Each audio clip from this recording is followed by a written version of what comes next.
uma palavra de Deus. Estende suas mãos para cá, ore por mim, ore por esse momento, ore pela minha vida, é tão bom. Libere uma palavra de Deus, profetiza sobre esse lugar, sobre a minha vida. Senhor, nós oramos, Pai, nós clamamos aos céus mais uma vez. Tua palavra, ela é poderosa para curar, para libertar. Tua palavra muda destinos, tua palavra é capaz de entrar, transformar nosso interior. Tua palavra quebra cadeias, Senhor. E eu creio que a tua palavra esmiuça a unção que a tua palavra carrega, para despedaça o jugo, quebra corrente, Senhor. Liberta a nossa mente, liberta a nossa alma, liberta a nossa vida, liberta a nossa casa. E eu te peço que a tua palavra nessa noite traga direções, traga cura, restauração, nos ajude, abra nossos olhos, abra nossos ouvidos. Nós te pedimos, Espírito Santo, que a tua voz possa ecoar de maneira especial e poderosa nessa noite, no nome de Jesus. E você pode dizer amém. Glória a Deus. Quantos já ouviram falar de um cara chamado Ludwig Beethoven? Beethoven, que fez aquelas sinfonias, óperas, né? E Beethoven foi um cara que fez muitas óperas, 10 ao todo, sinfonias, e a 10ª ele não terminou, mas tem uma sinfonia dele, que é a 9ª sinfonia de Beethoven, que é muito famosa, muito conhecida, muito celebrada, um clássico, uma das obras mais influentes que ele teve, porque até então as sinfonias eram feitas somente com instrumentos, com aquelas orquestras e tal, mas ele foi ousado, ele foi intrépido, ele colocou vozes junto, ele colocou teatro junto, ele fez coisas que outros não tinham feito até então naquela época. Ele foi inovador, ele foi corajoso, ele foi especial em querer inovar, em fazer uma coisa nova que ninguém tinha feito então. Mas tem uma coisa muito especial, que no meio, antes disso acontecer, Beethoven foi ficando surdo, e a história diz que ele compôs a 9ª sinfonia, uma das suas obras-primas, quando era surdo. Então ele compôs uma sinfonia onde violinos, onde violoncelos, onde instrumentos de sopro, instrumentos de corda, instrumentos de ele compôs surdo. Ele não ouvia os instrumentos tocarem do lado de fora, mas ele ouvia tudo do lado de dentro. Tem uma história que conta que no dia que ele apresentou a 9ª sinfonia, o teatro foi ao delírio, porque foi maravilhoso, todas as pessoas aplaudindo, e ele nem estava percebendo, porque ele não ouvia. Então alguém teve que chamar ele: vem cá, vira para cá, olha, porque todo mundo está aplaudindo, ele não ouvia.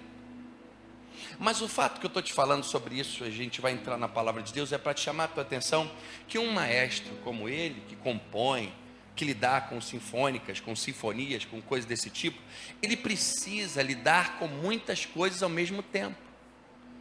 É o instrumento de corda, são os que estão no sopro, são os que estão na percussão, e são os que estão cantando, e são os que estão nas teclas, os que estão várias. E você vê que o maestro fica assim, para lá, para cá, ele está dando comandos para um, comando para outro, porque ele lidar com muitas coisas ao mesmo tempo. E na vida também é assim. Em alguns momentos da vida, você dona de casa, você mãe, tem que lidar com muitas coisas ao mesmo tempo. Você pai, você que está no trabalho, você tem que lidar com a pressão de cá, a pressão de lá, a pressão de lá, do lado de outro, com muitas coisas ao mesmo tempo, é ou não é? Temos que colocar tudo no seu devido lugar, não perder a mão, não perder a ordem. E a gente vai ler um texto que a gente vai ver Jesus dessa maneira, lidando com muitas coisas ao mesmo tempo. Evangelho de Lucas, capítulo 13, versículo 10 ao 17.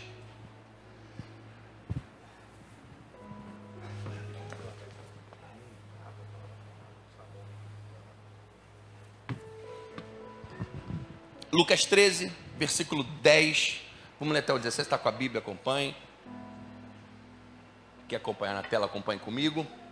O texto vai dizer assim: certo sábado Jesus estava na sinagoga, Jesus estava ensinando numa das sinagogas. E ali estava uma mulher que tinha um espírito que mantinha um espírito que a mantinha doente havia 18 anos. Então a mulher estava doente, porque um espírito, não era uma doença no corpo somente, um espírito causava essa enfermidade nela. Um espírito mau, ruim. Ela andava encurvada, de forma alguma podia endireitar-se. Ao vê-la, Jesus viu a mulher falar: vem cá. Ao vê-la, Jesus chama à frente. Ele disse: mulher, você está livre da sua doença. Jesus só não cura, Jesus opera uma libertação. Então lhe impôs as mãos, e imediatamente ela se endireitou e passou a louvar a Deus. Indignado porque Jesus havia curado no sábado, o dirigente da sinagoga disse ao povo: há 6 dias em que se deve trabalhar, venha para ser curados nesses dias e não no sábado. Religioso.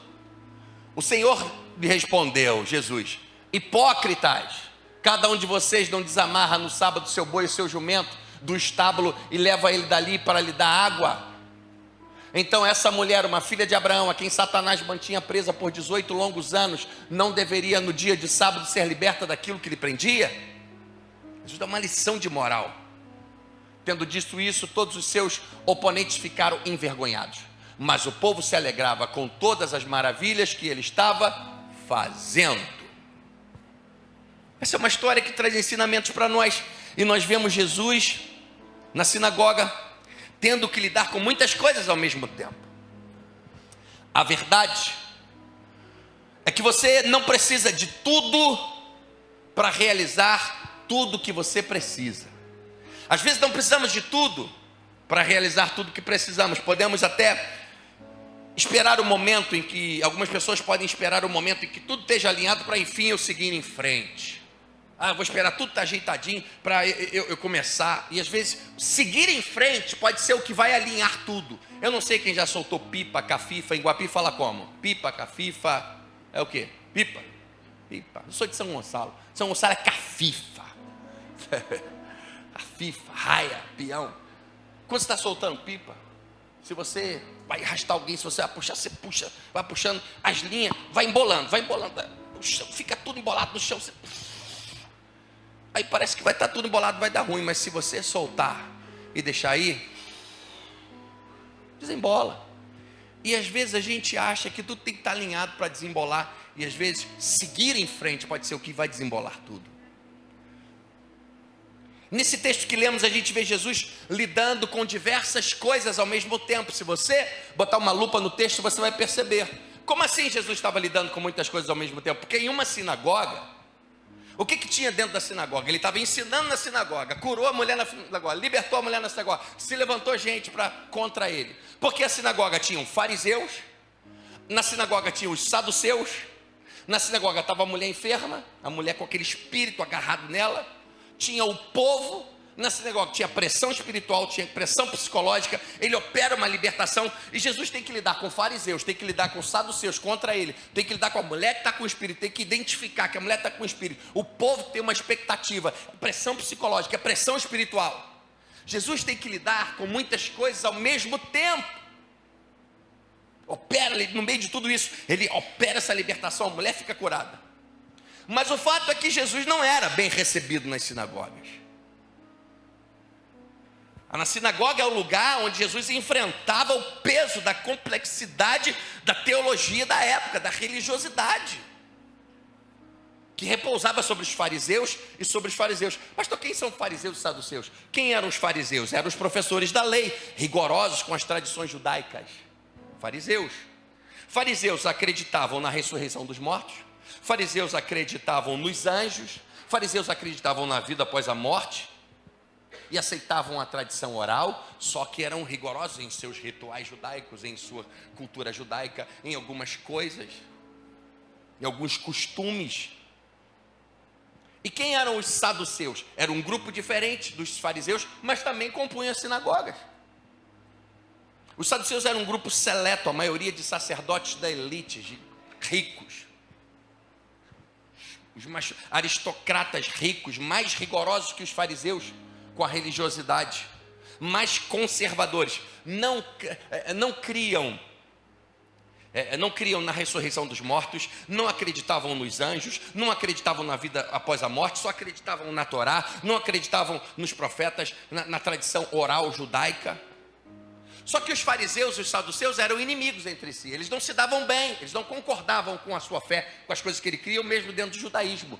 Mas nesse momento, a gente vê os dois juntos lutando contra Jesus. Porque pode ter momentos que para lutar contra Jesus ele se une. Às vezes você pode ter pessoas, mas fulano agora anda com o Beltrano, não, está andando com o Beltrano enquanto estiver contra você, depois eles se separam novamente. Na sinagoga era um campo minado para Jesus, um lugar difícil para Jesus estar. Sinagoga era um lugar onde Jesus enfrentava a aceitação, ele era celebrado. Pelo contrário, ele era rejeitado, ele era oprimido, ele era afrontado, ele era questionado. E eu aprendo que Jesus nunca teve medo. Jesus nunca teve medo de ir a lugares difíceis. Ele não tinha medo de ir na sinagoga.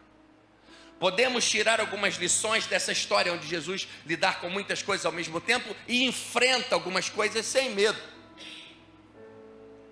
Ao observarmos o comportamento e a sua conduta, eu entendo que primeira coisa que eu posso aprender, e você vai sair daqui aprendendo hoje: todo o propósito que Deus tem para nós vai exigir coragem.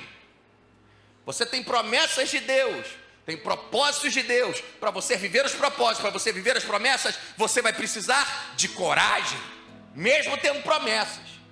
Não se trata somente de fé, não se trata somente de oração, não se trata somente de conhecimento, se trata de fazer algo realmente especial com todas essas coisas.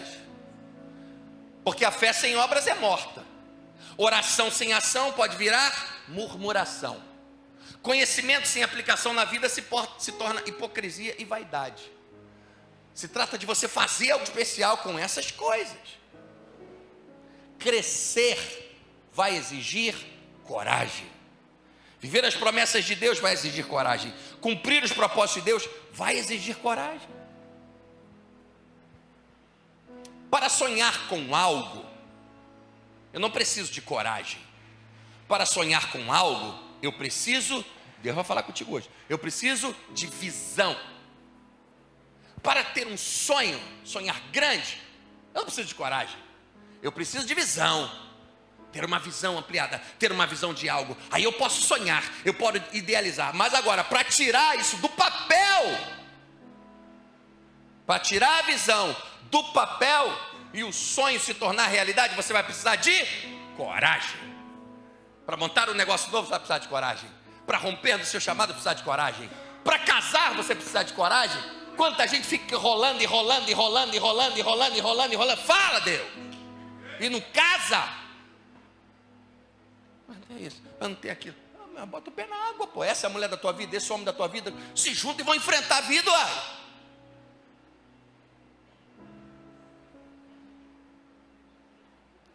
Ter uma promessa de Deus sobre a sua vida e sobre o seu futuro não significa que tudo vai ser fácil. Significa que vai precisar de coragem. O que Deus fala para Josué? Ser forte, ser corajoso. Eu estou aqui, você contigo, mas tu tem que ser forte e corajoso. Para viver as promessas e os propósitos de Deus, algumas pessoas precisam se livrar do medo. Não significa que não sentiremos medo. Às vezes quando eu vou em parque de diversão com as crianças, uma vez nós estávamos no parque, que tinha um negócio, uma montanha-russa, tinha um monte de montanha-russa. Era um parque nos Estados Unidos, um monte de montanha-russa. Eu falei que eu não quero ir no monte, não vou, não gosto, já tive meu tempo disso, é chato para mim, eu não quero. Eu vou na pior, depois que eu for na pior, tu não enche minha paciência mais que eu não quero ir mais, vou logo na ruim. Só que a ruim era pior do que ruim. Ela fez tudo de ruim indo, depois fez tudo de ruim voltando de ré. Falei, meu Deus.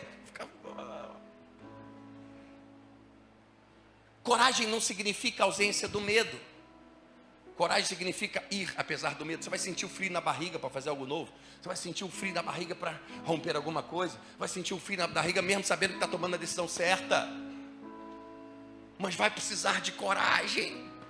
Coragem que nos faz enfrentar, superar o medo, vencer. Muita gente não vive os propósitos de Deus porque ele recua, porque ela desvia da rota quando percebe quanto vai lhe custar e o que ela vai ter que enfrentar. Quanta gente não vive, quando vê o tamanho do Golias que ela tem que enfrentar, a porta, o portal para o novo acesso de Davi estava atrás do gigante. Se ele não mata o gigante, ele não se tornava o Davi, o rei Davi. Então algumas portas para grandezas que vamos viver na nossa vida são guardadas por gigantes. Quando o diabo sabe que Deus tem uma porta grande na sua vida, sabe o que ele manda? Um gigante para guardar essa porta. E você vai precisar de coragem para derrubar gigantes. Faz assim comigo, dedo de profeta, vem, profeta. Agora tu vai, bota na cara do outro aí, tu vai precisar de coragem para derrubar esse gigante. Tu toma juízo e tenha coragem. Outra coisa que eu aprendo, irmão Renato, não tenha um relacionamento transitório com Deus. Se Deus fizer, aí eu vou servir. Não, se acontecer isso aí, tá um negócio bem embolado, se acontecer, depois que acontecer, aí eu vou me envolver. Relacionamento transitório. Quer ficar. É igual hoje, a pessoa fica com o outro, né? Quando um homem quer ficar, a menina mais nova, quando o cara quer ficar com você, ele está falando assim, cara, eu quero te usar. E depois, amanhã eu não quero mais. Ou quando a mulher quer ficar com você, ela quer te usar. Hoje, amanhã não quero compromisso, não quero comprometimento. Esse é um tipo de relacionamento que não é um relacionamento do tipo de Deus. Quando isso acontecer, eu vou dizimar, eu vou ofertar, eu vou me batizar. Quando isso aí, eu vou no seminário, eu vou. Quando isso acontecer, eu vou. Deus não gosta de relacionamentos transitórios. Você não pode querer somente ter Deus por momentos. Ou se. Por que você está falando isso? Porque eu vou te explicar e vou te provar e vou te mostrar qual é o tipo de relacionamento de Deus. Mateus 28, 20. Ensinando-os a obedecer a tudo o que lhes ordenei. Aí Jesus diz: eu estarei para sempre com vocês até a consumação dos tempos. Quando um homem casa com uma mulher, fala assim, até que a morte nos separe. Jesus, quando tem uma aliança com alguém, fala assim, nem morte me separa de você. Esse é o tipo de relacionamento de Jesus. Não queira ter relacionamentos transitórios, porque Deus não se agrada de relacionamentos. Precisamos entender que Deus nunca vai ficar refém das nossas vontades. Não, se Deus se permanecer. Filhos legítimos não saem de casa nos momentos de crise. Filhos legítimos não largam tudo quando são disciplinados. Podemos ser disciplinados por Deus. Podemos ser colocados na sala de espera muitas vezes. Entenda algo. Entenda algo. Saia com isso aqui em mente. Se Deus tem algo grande com você, não espere que Ele pegue leve contigo.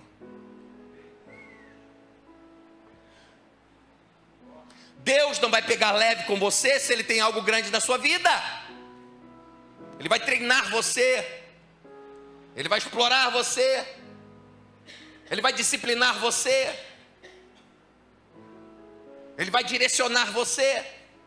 Para que você se torne a pessoa e seja preparado para a coisa grande que Ele tem. Como que você vai administrar uma coisa grande com uma mente pequena? Ele vai expandir a tua mente, a tua mentalidade, o teu caráter, o teu interior. Vai te fazer crescer. Quem já foi em ginástica fez alongamento aqui? Quem já fez alongamento? Por favor, meu gente, nunca fez alongamento? Faz aí, colabora comigo. Às vezes não dói fazer um alongamento, bota lá aquela dor desgramada. Mas o que está acontecendo ali naquela dor? O músculo está se alongando, crescendo. Deus vai deixar você sentir dor às vezes. Outra coisa que eu aprendo: a sinagoga não era um lugar onde Jesus era sempre celebrado, pelo contrário, às vezes ele era rejeitado na sinagoga. Então aprendo que a rejeição não significa abandono. Estamos em uma era das pessoas rejeitadas, das pessoas sofridas, das doentes de alma, dos sofrimentos. As pessoas são como é que eu vou dizer? São feitas de casca de ovo. Se você encostar, quebra. Os gordinhos estão ofendidos. Me chamou de gordo. Me chamou de não sei o quê. Mas falou assim comigo. As pessoas estão mais frágeis do que nunca. É a era das almas doentes. Crianças com psicólogo. Mas 5 anos, 6 anos tem que fazer psicólogo já. Homens maduros, marmanjos. Você tem que tratar como uma criança. Calma aí, cara. Calma. Falou assim comigo. Mas tu tem 30 anos, cara. É que eu falo como com você, rapaz? Essa filha não falou comigo. Ele falou. Uma vez eu tive que falar com o irmão. A esposa dele falou assim: ô pastor, você passou, meu marido quase foi embora porque você passou por ele, não falou com ele. Eu falei: por que e ele que não falou comigo? Custa, fala: ô pastor, pô, pastor, você passou aqui e não me viu? Ô rapaz, perdão, cara. Mas é o complexo, esse clima de... Só que rejeição não significa abandono. A sinagoga era um lugar onde Jesus enfrentava a rejeição, críticas, oposição. Alguém ter rejeitado você não significa que Deus abandonou você. Foi rejeitada no relacionamento, foi rejeitada no seu trabalho, não compreenderam você, menosprezaram. Não significa que Deus te abandonou. Então não é para baixar a cabeça, não é para o mundo cair, é para você se levantar e saber: eu sei quem eu sou, eu sei o que Deus tem na minha vida. Seja mais forte. Estar sobre o favor de Deus, estar sendo guiado por Deus, estar na direção de Deus, não significa que todas as coisas, que todo mundo vai concordar com você. Pelo contrário, quando você se alinha com Deus, quando você entra na direção de Deus, se prepare, porque vai ter um monte de gente que vai discordar, vai sair de perto. Na verdade, dar ouvidos a Deus pode promover uma seleção de pessoas e de lugares, onde você pode não ser mais celebrado. Jesus não se preocupou ao entrar na sinagoga se ele ia ser celebrado, se ele ia ser rejeitado. Ele estava tão focado em quem ele era, o que ele tinha que fazer, a missão que ele tinha que realizar, a palavra que ele tinha que pregar, a mulher que ele tinha que curar, que restaurar. Então não estava preocupado se ele ia ser rejeitado, se ele não ia, se os fariseus iam gostar, se os saduceus iam gostar. Vivemos em uma era também da aceitação. Mas será que vão gostar do que eu fiz? Será? Oh, meu Deus, e Deus, o que vai achar? E você e tua família, o que vai achar? Jesus sabia que seria criticado, Jesus sabia que seria rejeitado, Jesus sabia que seria afrontado, mas isso não o fazia parar.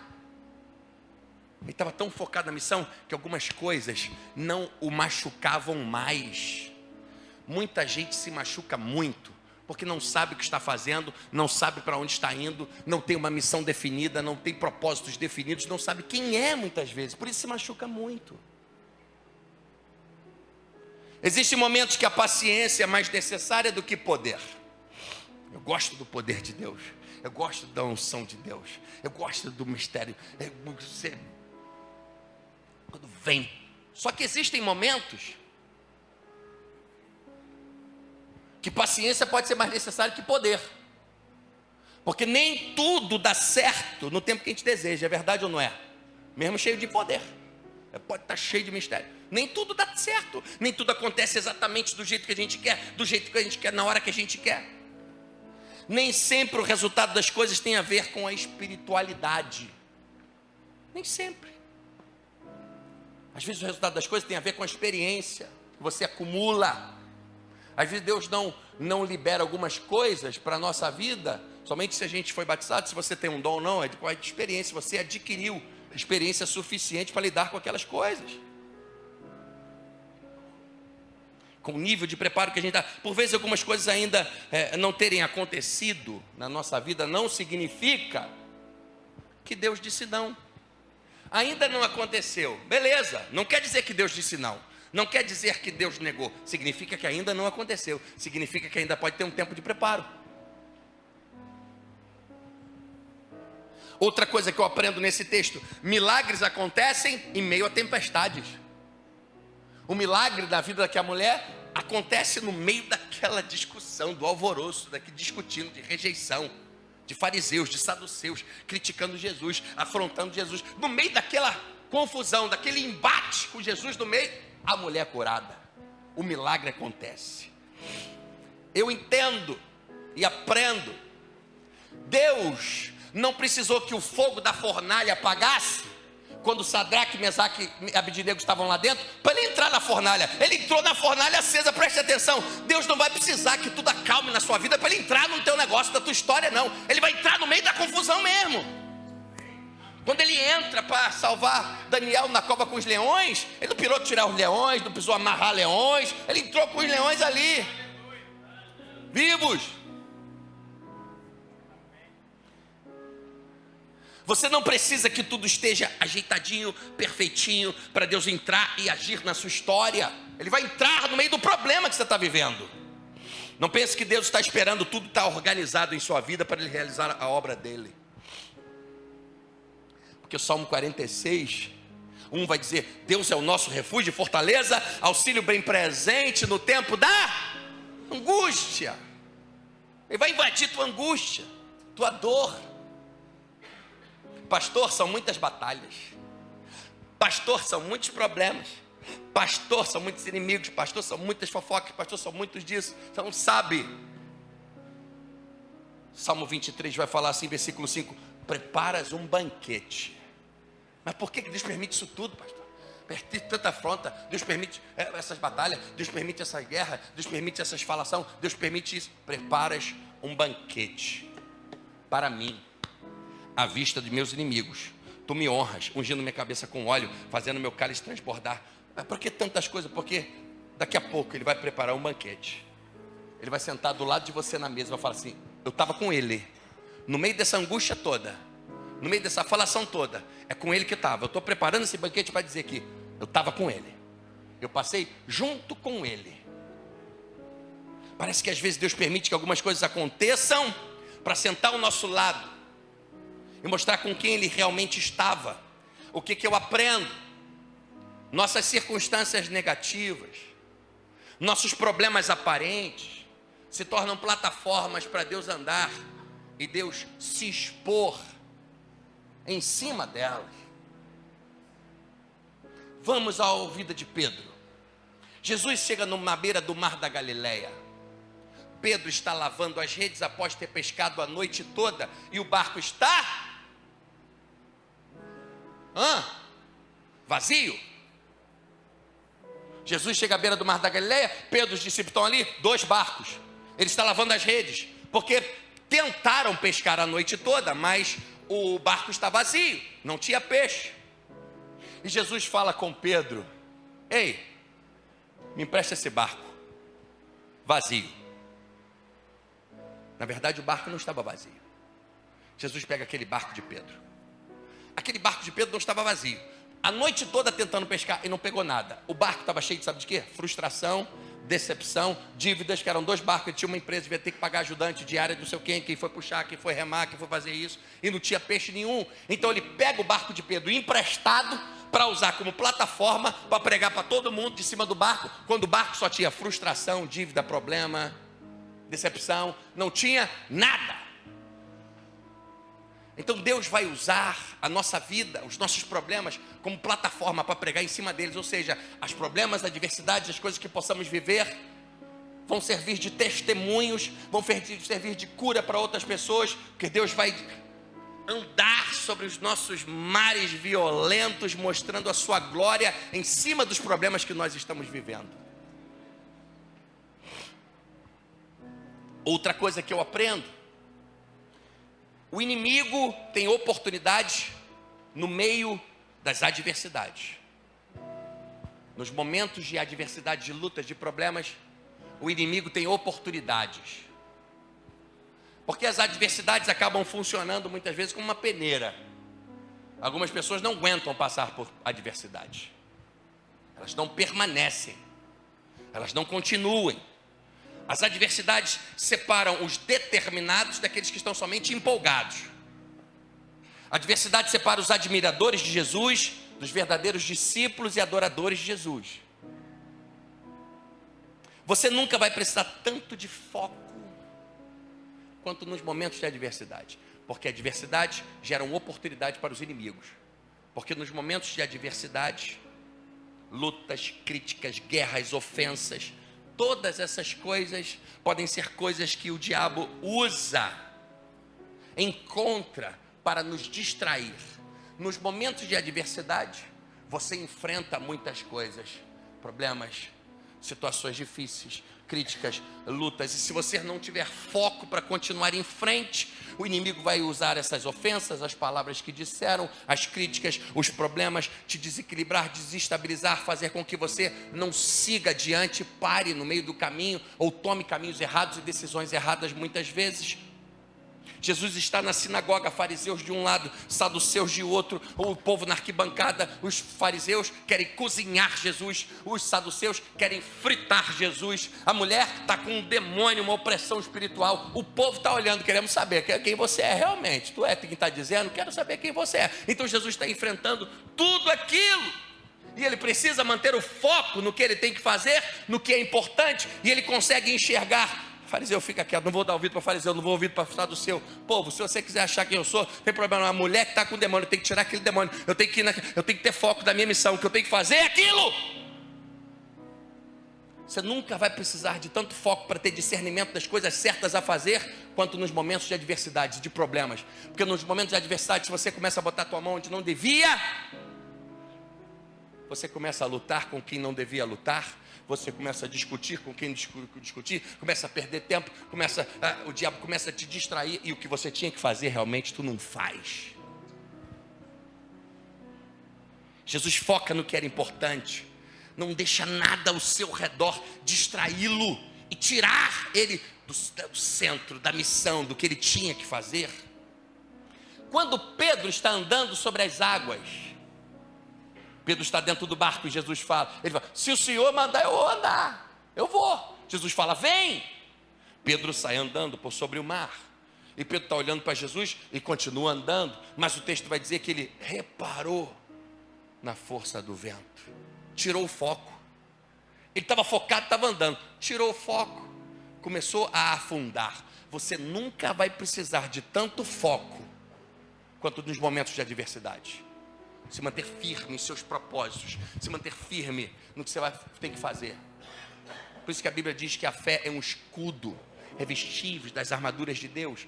É um escudo que vai te fazer permanecer no dia mal. Por isso que a Bíblia diz, resista ao diabo. Fica chutando, tem gente que fica, eu catei o diabo embaixo da cama, eu fui atrás do demônio. A Bíblia diz, resista. Ele vai atacar, resista. Estou aqui. Resista, não vou arredar o pé, não vou parar, eu estou focado, estou determinado, estou aqui, eu não vou largar isso, eu tenho uma missão, eu tenho um propósito, Resiste, ele vai fazer o quê? Fugirá de vós. Pedro precisou de foco. Quando não temos foco, acabamos desistindo. Só que desistir não apaga o passado somente. Desistir aborta o teu futuro. Desistir não apaga só o que você viveu. Desistir apaga o que você poderia viver. Quanta gente que desiste. Ele não desiste do que viveu. Ele está desistindo do que ele poderia viver. Eu aprendo algumas lições com essa mulher encurvada. Aprendo algumas coisas com essa mulher. Historiadores e pesquisadores, estudiosos vão dizer que a enfermidade que essa mulher tinha era uma enfermidade que tinha na época.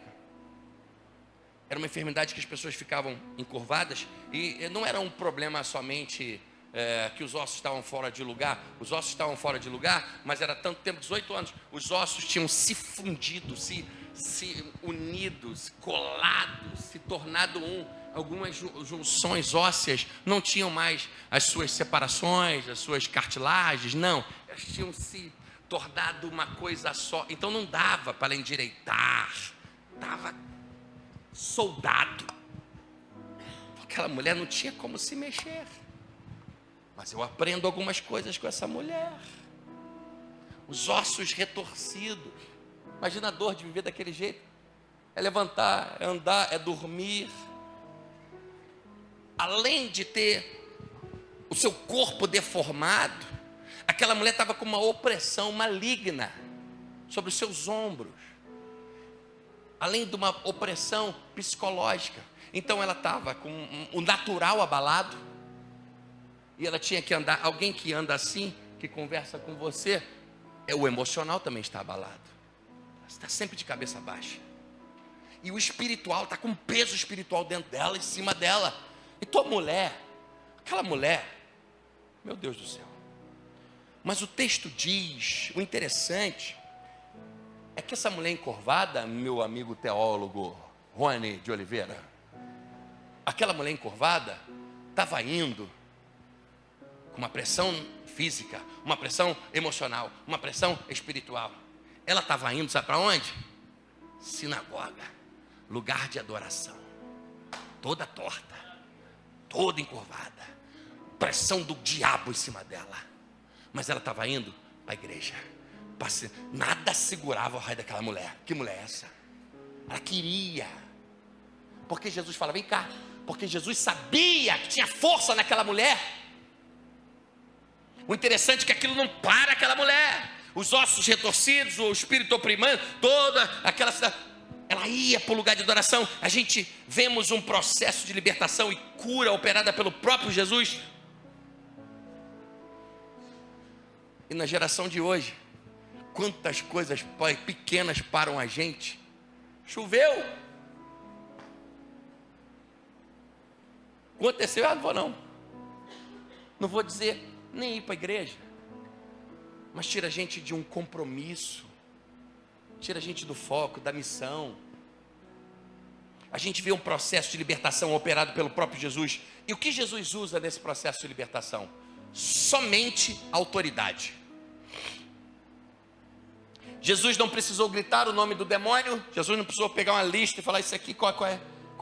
Quando é em casamento é esse espírito aqui, quando é na mulher esse espírito aqui, quando é criança é esse espírito aqui, ele não precisou a lista dos demônios para dizer o nome, que tem que dizer o nome para o demônio sair. Para se dizer o nome, o demônio não sai.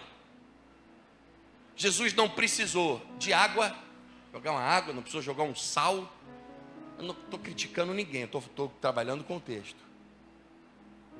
Jesus não precisou dizer determinadas palavras.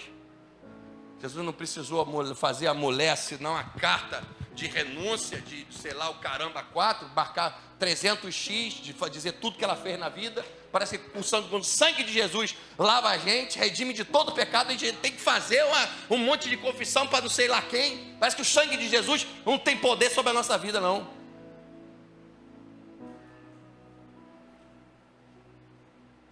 Nem óleo ungido ele precisou usar para deixar, meu filho. Estou com raiva não, fica tranquilo. Nem óleo ungido. Eu não estou dizendo que a gente não precisa usar óleo. Pelo contrário, a Bíblia diz, tem alguém enfermo, chama o presbítero, chama o obreiro, unge com óleo, oração da fé, curar o enfermo e Deus o recuperará. Mas o texto diz que não é o óleo que vai curar, é a oração da fé, porque o óleo é um símbolo. O óleo é um símbolo. Quer dizer que não tem óleo? Eu não posso esperar. Vamos lá. Enterra o óleo no monte. Enterra, Renato. Terra. Sabe por quê? Deixa uma semana lá. Um mês. Rapaz, aquele óleo quando sair dali, aquele óleo. Tá. Aí então o poder está no óleo. Aí eu pego o óleo, dou no desavisado. Totalmente desalinhado com o evangelho. Rapaz, esse óleo aqui, meu irmão. Você pegar esse óleo, meu irmão. Joga esse óleo aqui, acabou. Aí o poder está no óleo. Então dá óleo para alguém sem unção. Aí manda esse alguém sem unção, que poder estar no óleo, manda lá ungir com óleo um demônio. A Bíblia diz que uns caras foram expulsar um demônio e falaram assim: eu te expulso no nome de Paulo, a quem Jesus prega. O demônio falou assim: sei quem é Paulo, sei quem é Jesus. Você não sei quem é não, rapaz. Retalhou, deixou nu na rua. O diabo não vai respeitar o curso que tu fez, o diploma que tu tem. Não que não seja importante você estudar seminários e fazer curso, não seja importante, mas o diabo vai respeitar é a unção que está sobre a tua vida. Não adianta ter óleo poderoso, não adianta ter isso, não adianta ter amuleto, se não tem unção. Satanás não respeita seu diploma. Ele vai correr, ele vai fugir, ele vai sair, por causa de Jesus opera aquela libertação e cura aquela mulher somente com autoridade. Só usa a autoridade. Pastor, por que você está fazendo isso? Porque eu sou contra quando eu vejo algumas pessoas que querem fazer coisas que nem Jesus fez, nem os apóstolos fizeram. Quer dizer que estão descobrindo coisas que Jesus não sabia, os apóstolos sabiam. É um mistério. Mas o fato é que nesse texto eu não sei quem estava mais torto. Estou chegando ao final. O louvor pode vir para cá, senão eu vou passar da hora. Não sei quem estava mais torto, se era a mulher ou se eram os dirigentes da sinagoga. Porque Jesus estava diante deles. O Messias estava diante deles. E eles não reconheciam o Messias. E eles esperavam pelo Messias. Mas porque eles esperavam pelo Messias e não estavam reconhecendo o Messias? Porque eles estavam esperando pelo libertador. E o libertador estava diante deles e não reconheciam. Porque o libertador não estava do jeito que eles queriam. Eles esperavam um Jesus histórico que viesse libertá-los, que viesse com exército, que viesse, sei lá, com poder político. Mas Jesus vem curando os doentes, curando os leprosos, pregando o evangelho, lidando com os pobres. Jesus vem por outro caminho. Eu aprendo uma coisa, escute o que eu vou te dizer, irmã Glorinha. Não espere conhecer um Jesus que vai entrar na sua história para aprovar o seu modelo de vida. Não espere um Jesus que vai entrar na sua vida e vai falar assim: não, está tudo bem, eu sei que isso aqui está assim, mas está tudo bem. Olha, isso aí, vai aprovar tudo que tu faz. Pelo contrário, espere um Jesus que vai entrar na sua história e falar: não, isso aqui você tem que botar no lugar, isso aqui você tem que arrumar, isso aqui você tem que deixar, isso aqui você tem que abandonar, isso aqui está tudo bem. Mas isso aqui, espere por um Jesus, espere que ele vai entrar na tua vida, na minha vida, para aprovar tudo que a gente faz. Sabe por quê? Porque nós não estamos certos em tudo. Espere um Jesus que vai confrontar você, vai confrontar seu sistema de crença, vai querer transformar a sua história, vai libertar você. Eu aprendo outra coisa com essa mulher. Fique de pé comigo em nome de Jesus. O louvor pode ir subindo. A princípio ela só parecia enferma. A princípio somente o seu corpo parecia doente. A princípio, parecia somente um problema nas suas costas, na sua corcunda, na sua coluna. Um problema grande sem solução, irmão cristiano. Um mal no corpo sem cura. Para muita gente era só um problema físico. Quando Jesus olha, diz: opa, tem um treco ali. Um espírito ali. Jesus enxerga um espírito naquela enfermidade. Jesus não cura, Jesus liberta a mulher. Após libertá-la, ela cura. Eu aprendo algo aqui. Parecia só uma doença natural, mas Jesus olha uma força espiritual causando aquela doença natural. Eu aprendo, o diabo pode estar em lugares onde ele não parece estar.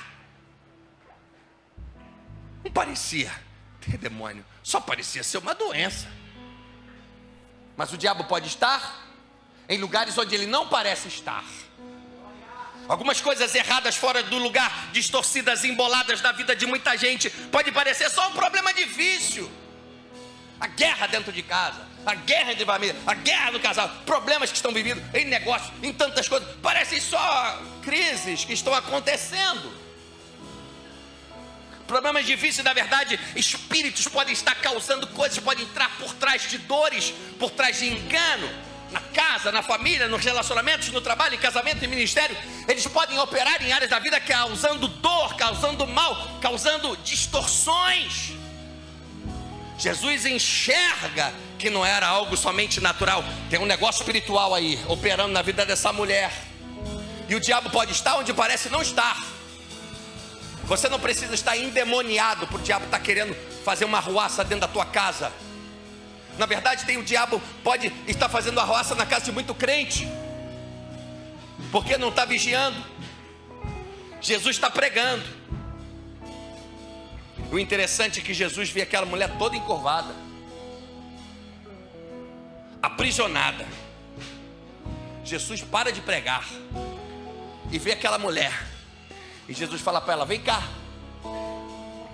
Aquela mulher na sinagoga, Jesus fala: vem cá, você aí, vem cá. A mulher: eu, você mesmo, vem. Jesus fala para ela: vem até mim, vem até aqui. Eu imagino todos os olhos, a sinagoga cheia de gente. É saduceus, é fariseus, é o povo, cheio de gente. Aquela mulher lá atrás: vem cá, você mesmo, encurvada. A mulher tem que sair lá de trás, meio de todo mundo. Por quê? Jesus pode te dar um comando que desafia a sua maneira de pensar. O óbvio, o mais coerente, o mais sensato seria Jesus fazer o quê? Calma aí, eu vou aí. Não precisa vir não, eu vou aí. Poxa, a mulher, situação dela. O mais sensato era o quê? Eu vou aí, vou descer daqui e vou aí. Não, vem aqui, encurvada mesmo, pode vir. Vem aqui. Anda no meio de todo mundo, pode vir. Mesmo o sensato era Jesus não chamar a mulher, ir até ela. Mas mesmo que ela tenha dificuldade, mesmo que ela tenha que andar encurvada no meio de todos, Jesus fala: vem aqui. Sabe o que eu aprendo? O milagre muitas vezes começa quando nos propomos a fazer o que não parece óbvio. O milagre começa quando nos propomos a fazer o que não parece óbvio. O óbvio era Jesus ir até lá, não era a mulher vir andando até ele.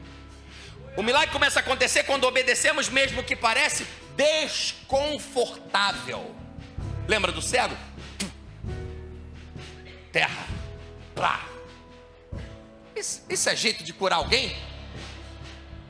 Vai lá no tanque de Siloé. O milagre pode começar mesmo quando parece desconfortável. Na verdade, conforto não combina tanto com milagre. O caminho do milagre vai te tirar do comum. O caminho do milagre vai te tirar do habitual, do normal, do convencional, do natural. Vai te colocar na estrada da fé, que vai te levar direto para a cidade do sobrenatural, chamada Guapimirim. Fala aí, meu prefeito. Quando Jesus começa a trabalhar na sua vida, Ele vai te tirar do lugar de vítima. Por que Jesus fala para aquela mulher encurvada? Minha prefeita, vem aqui. E a mulher encurvada tem que sair no meio de todo mundo. Porque quando Deus começa a trabalhar na tua vida, Ele começa a te tirar do lugar de vítima, começa a te tirar do lugar de vitimismo. Ele começa a te tirar do lugar de coitado, de coitada, de inferioridade. Ele vai curar primeiro o seu coração. Jesus fala: anda no meio de todo mundo, pode vir, vem até aqui, perca essa vergonha. Ele começa a curar a sua alma. Ele vai começar um processo de dentro para fora. 18 anos aprisionada com aquela enfermidade. Eu aprendo que essa palavra pode tocar pessoas que estão com guerras, estão com lutas, estão com limitações, estão com coisas que estão se arrastando, estão incomodando, estão te aprisionando há muito, muito, muito tempo. Hoje Deus desceu na terra para dar um basta a coisas que estão importunando, oprimindo, operando, atrapalhando, causando dor e sofrimento na tua vida há muito, muito tempo. De certa forma, quando muito tempo passa, com determinado tipo de dor, você pode se acostumar com a dor. Você pode se acostumar com o problema. Aquela mulher, 18 anos, estava acostumada com um demônio montada no cangote dela. Às vezes, podemos nos acostumar com coisas que estão fora do lugar, na casa, nos relacionamentos, nos negócios, na vida, na família. Mas hoje, Deus quer dar um basta em algumas coisas. Hoje Jesus está aqui para libertar, curar, arrancar algumas coisas que estão oprimindo, atrapalhando, impedindo, resistindo, prendendo há muito tempo a tua história. Uma coisa interessante, se prepare para você sentir um arrepio. Quando você sentir o arrepio, você sai do teu lugar, vem aqui na frente. Vai sentir o arrepio, sai do teu lugar, vem aqui na frente. Jesus diz no verso 12: seja livre. Ele usa uma palavra grega, seja solta. Sai, seja solta, se desliga. Seja livre desse mal. A palavra, o vocábulo grego para isso, tem a ver com uma palavra que é divórcio. Jesus fala, seja divorciada desse mal aí que está te causando. Seja divorciada dessa doença, desse espírito. Porque o divórcio é uma quebra de aliança. Divórcio é quebra de aliança. Jesus estava dizendo para ela, mulher, todo pacto, toda aliança, tudo que for feito, de alguma maneira o diabo teve legalidade sobre a tua vida para ficar montada nas tuas costas, causando esse mal. Coisas que falaram para você, consagraram você, jogaram em você, fizeram em você, causou legalidade. Hoje esse pacto seja quebrado, essa ligação, essa aliança, isso que dá legalidade ao inferno para operar no seu casamento, na sua vida, na sua história, hoje vai ser quebrada, mulher, pelo poder do sangue, pelo poder do nome de Jesus. Toda aliança, fecha os teus olhos, toda aliança, todo pacto, todas as palavras que disseram, todas as palavras que jogaram sobre você, sobre a sua casa, sobre a sua família, coisas que você foi consagrado quando era criança, coisas que jogaram em você, coisas que de certa forma causaram e deram legalidade ao inferno, em nome de Jesus. Hoje é um dia para coisas serem quebradas da sua vida, coisas que prendem, coisas que atrapalham, coisas que aprisionam, coisas que te atormentam, coisas que causam dor sobre a sua vida, seja quebrado hoje, pelo poder do sangue, pelo poder do nome de Jesus Cristo de Nazaré. Satanás, nós te repreendemos. Hoje chegou o fim. Solta essa família, solta essa casa, solta esse homem, solta essa mulher. Na autoridade do nome de Jesus, nós declaramos enfermidade, sai, seja livre. Seja curado, seja curada, seja restaurado. Tenha a sua mente, tenha as suas emoções livres e libertas. Tenha o seu corpo liberto. Seja liberto de vícios, seja liberto de males, seja liberto de maus hábitos, seja liberto em nome de Jesus. Tenha forças para vencer. Aquilo que você não fazia, você vai fazer. Tenha força para vencer, para superar o mal. Em nome de Jesus, confusões, intrigas, males do casamento na vida, nós repreendemos na autoridade do santo nome. Toda aliança, todo pacto seja quebrado.